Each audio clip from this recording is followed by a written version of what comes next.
6. 베살리에서 파치족의 7가지 장점.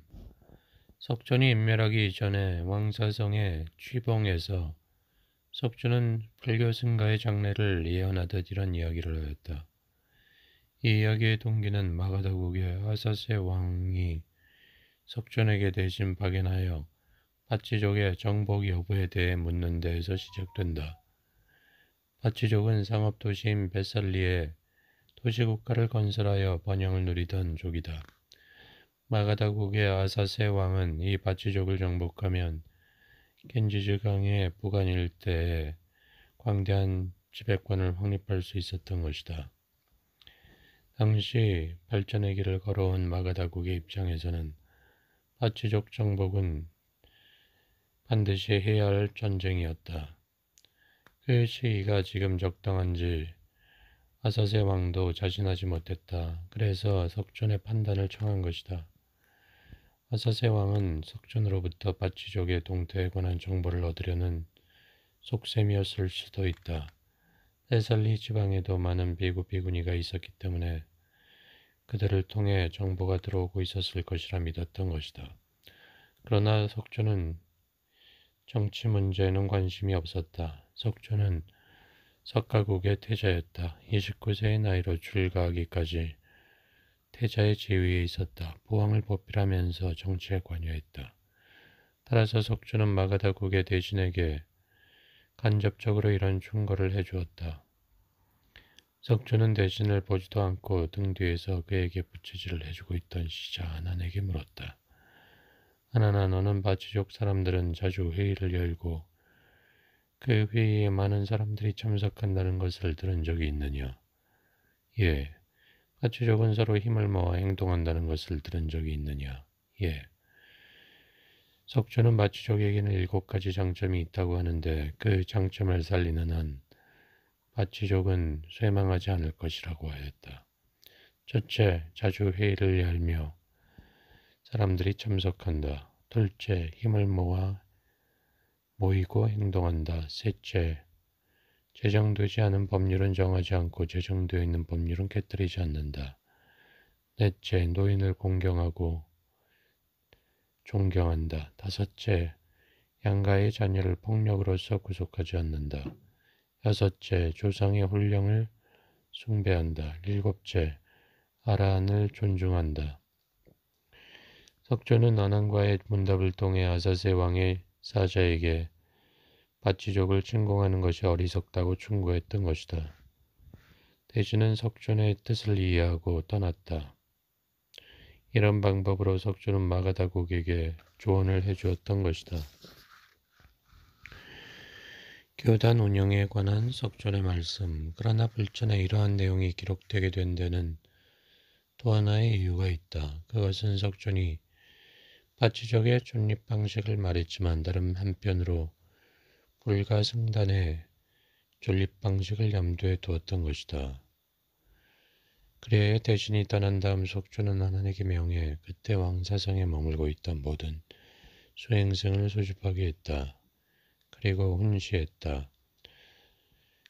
첫째, 불교 승가의 수행승들이 자주 회의를 열고 많은 승려가 참가한다면 쇠망하지 않을 것이다.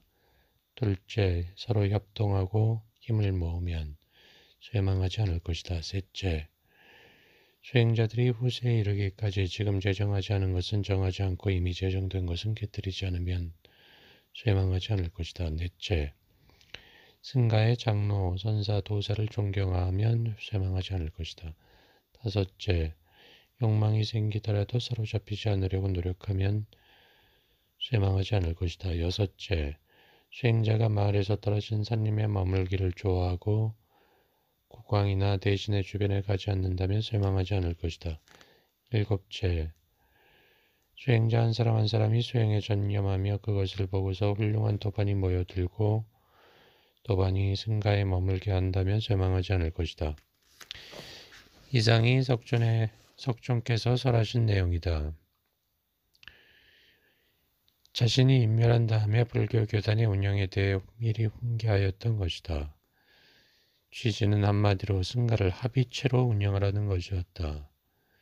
그리하여 석존이 죽은 다음 교단은 아라한들의 결집으로 교법과 계율이 확립되었고 수행승들의 합의를 거쳐 운영되었다.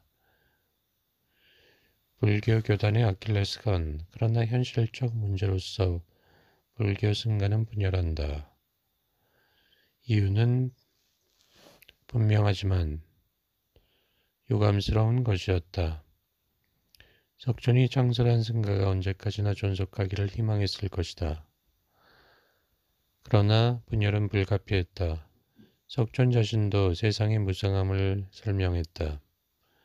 영원 불변하게 존재하는 것은 없다. 분열의 원인은 계율이었다. 독자들은 앞에 석존의 7개 훈계를 읽으면서 설마하고 눈길을 멈춘 항목이 있을 것이었다. 세 번째였다. 불교 승가의 수행자들이 후세에 이르기까지 지금 제정하지 않은 계율은 만들지 않고 이미 제정되어 있는 계율은 깨뜨리지 않으면서 지키고 실행한다면 이라고 말했다. 이것은 이해하기 어렵다. 왜냐하면 석존 자신은 우리들이 이미 보았듯 아난을 통해 내가 인멸한 다음에는 승가의 소속애를 없애라고 유언했기 때문이다. 그리하여 제1결집에서 소속이란 무엇인가 하는 문제를 다루면서 500명의 아라한이 논의를 거듭했지만 결론을 얻지 못한 것이다. 그들은 어쩔 수 없이 석존의 진위가 아니라는 점을 인정한다는 전제에서 승가는 미제를 제하지 않고 소제를 괴하지 않으면서 제에 따라 계를 지하고 주한다라고 결의했던 것이다.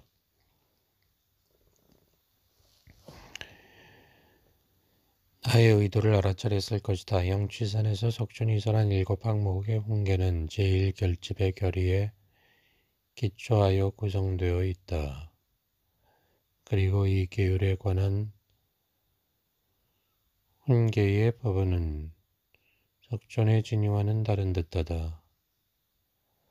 이 부분은 불교 승가의 아킬레스건으로 작용한 것 같다. 제1결집에서 제정된 비구의 250개, 비구니의 348개는 석존의 진위와는 어긋나는 느낌을 준다. 그렇다고 완전하게 진위를 무시한 것은 아니다. 이야기는 간단해진다. 석존의 진위와 부합되지 않은 250개와 348개를 버리면 그만이기 때문이다. 문제는 미묘하다. 250개와 348개가 석존의 진위를 어느 정도 반영하면서도 어딘가 어긋나는 느낌이 드는 것이다. 그럼에도 어디가 어떻게 틀렸는지 알 수 없고 더불어 문제는 복잡하기 때문에 어떻게 할 도리가 없다.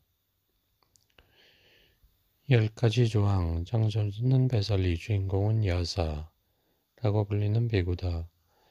베살리는 바치족이 세운 도시국가로서 경제적으로 번영을 누렸다.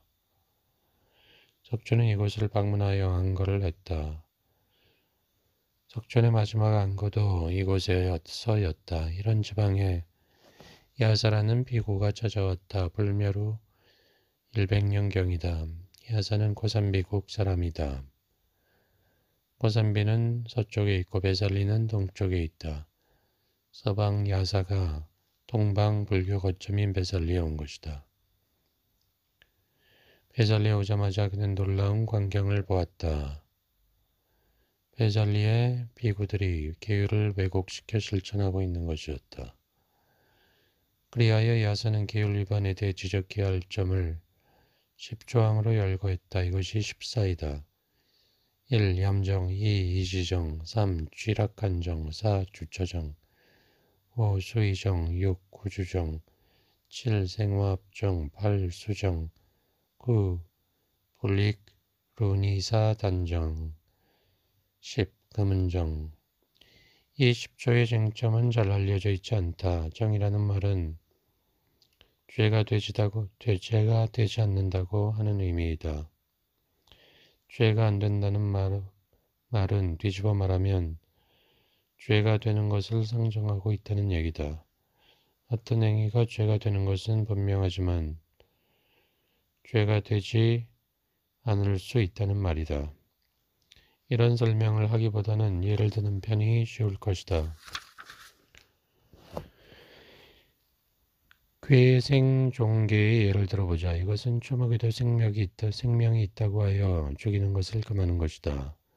석존 시대에는 계율을 따랐다. 출가자는 유행생활을 했다.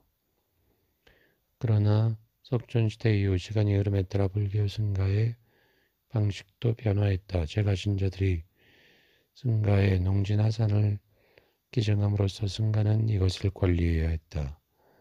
그렇게 되면 괴생종계를 위반하게 된다. 여기서 생각한 것이 정법이다. 즉 계를 위반하지 않으면서 승가에게 부속된 농지를 관리하는 것을 생각해내야 했다.